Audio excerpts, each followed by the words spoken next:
He found the listing at 12:47 a.m., thumb-scrolling Facebook Marketplace because sleep wouldn't stick.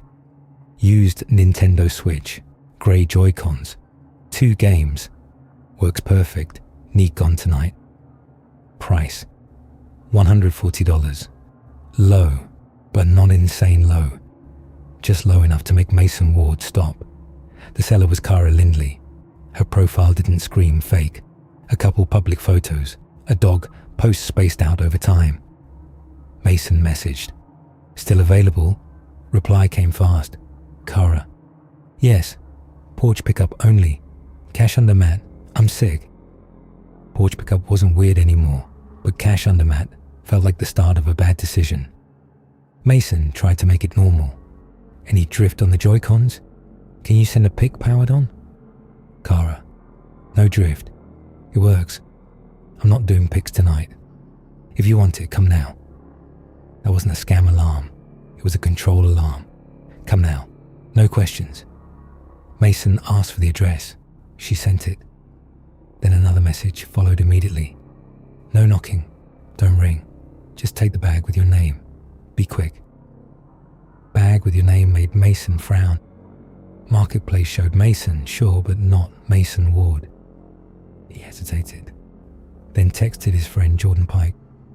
Late Marketplace pickup, North Side. If I'm not back in 30, call me. Jordan. Brah, share location. Mason did. He grabbed cash and keys and walked out. As he started the car, his phone buzzed again. Cara. White sedan? Mason froze. He hadn't mentioned the car. How do you know? A pause. Then, you're outside. Mason's chest tightened. Nobody was on his street. No headlights, no footsteps. He drove anyway, telling himself she guessed or meant when he arrived. 10 minutes later, he turned into a quiet north side neighborhood. Older houses, wide porches, tall trees that made streetlights feel farther apart. He found the number and parked at the curb. 1-story house. No cars in the driveway. No lights in the windows. Porch light off. Mason sat there with both hands on the wheel, staring at the front door like it might blink. Jordan texted. You there? Mason. Yeah. Jordan. If it feels off, leave. Mason swallowed and got out. The cold air made every sound sharp. Gravel under his shoes, a distant dog bark, the hum of power lines. He walked up the path. On the porch sat 4 grocery bags in a neat row, like someone arranged them for a photo. Each tied shut. Each with masking tape and a name in black marker. Emily Harrow, Trevor Klein, Sasha Moreno. And the last one, Mason Ward. Full name, correct spelling. Mason stopped at the bottom step. First thought, how? Second thought, how many people came here tonight? His phone buzzed. Cara, take your bag and go. Don't open it on the porch. Mason looked up and noticed a small black camera mounted under the porch overhang, angled down at the bags. Not a doorbell cam. A separate camera placed to watch the pickup spot like it mattered.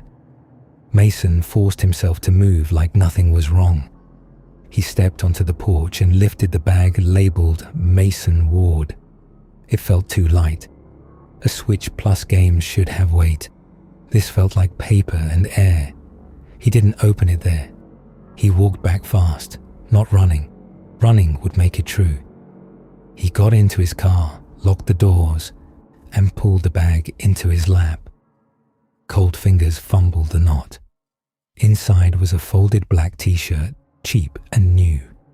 He unfolded it. White letters across the chest. You came alone. His stomach dropped. Under the shirt was a printed photo. Not glossy, not professional. A cheap kiosk print. It showed his apartment building's front entrance. His unit number wasn't visible, but his doormat was. The wreath he'd hung last week was on the door. Recent. Real. His hand started shaking so hard the photo trembled. He called Jordan. Jordan answered on the second ring, suddenly awake. Mason, I'm leaving. They have my address. They put my full name on the bag.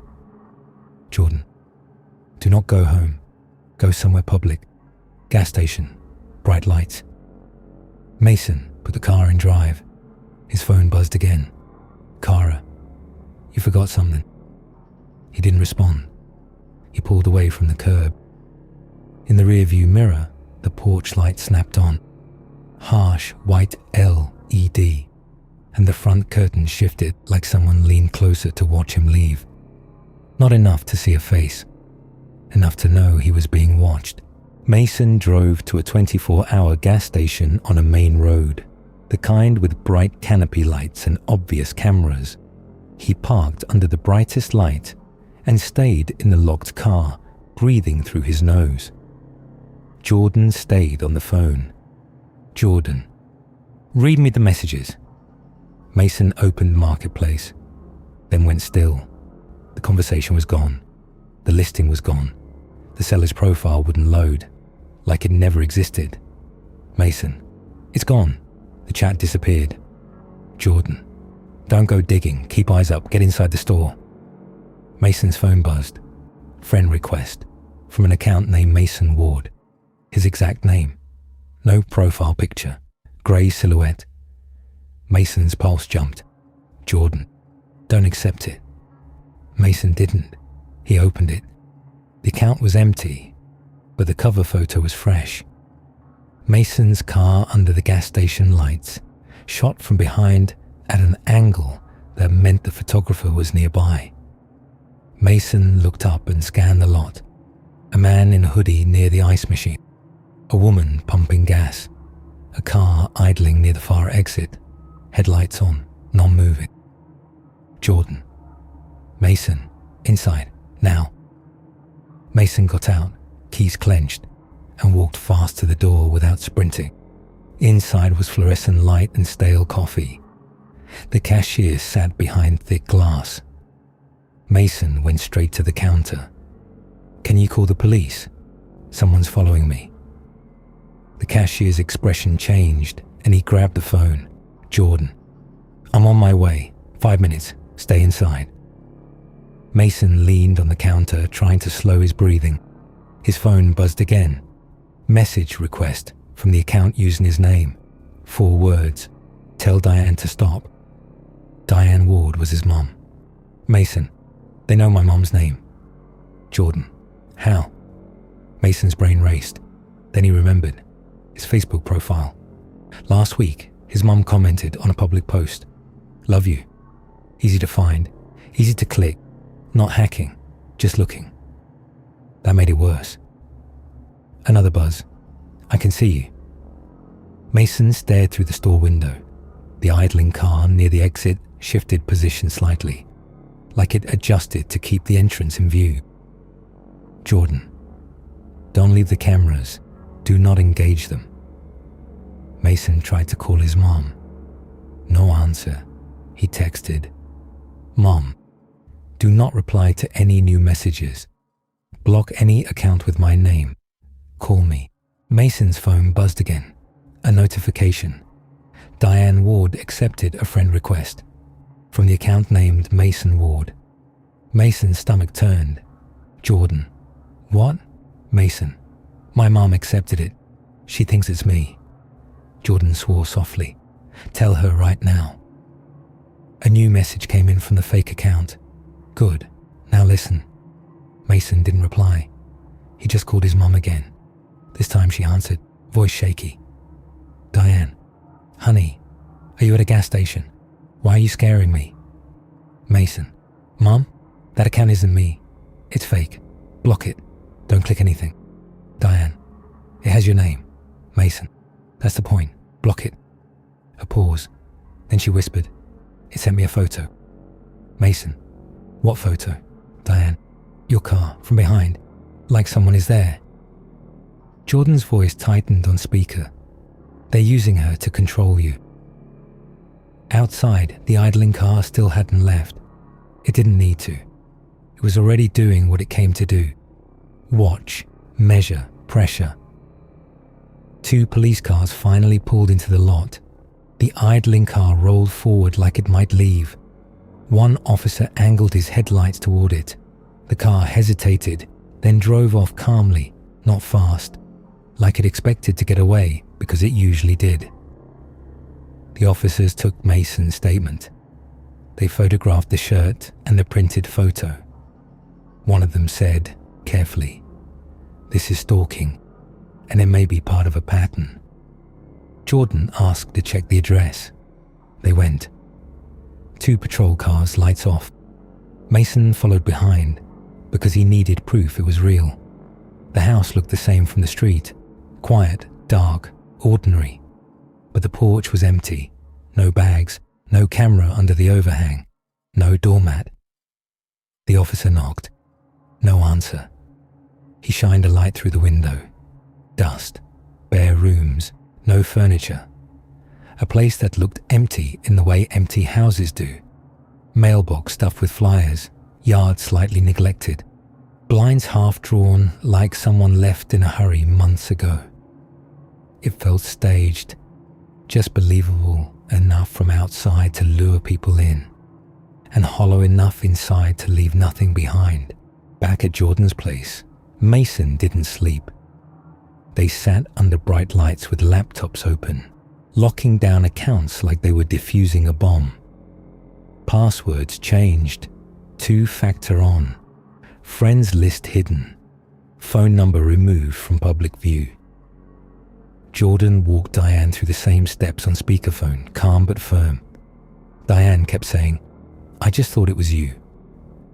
Around 4:11 a.m., Diane spoke again, quieter. "It sent one more message before I blocked it."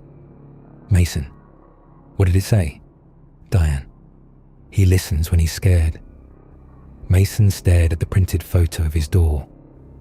Ordinary objects turned into proof. The wreath, the mat, the angle of the shot. Jordan leaned forward. "You know what makes this bad? They didn't need you to buy anything." Mason swallowed. "Then why me?" Jordan's answer was simple. "Because you were awake at 1 a.m. Because you replied fast. Because you drove over.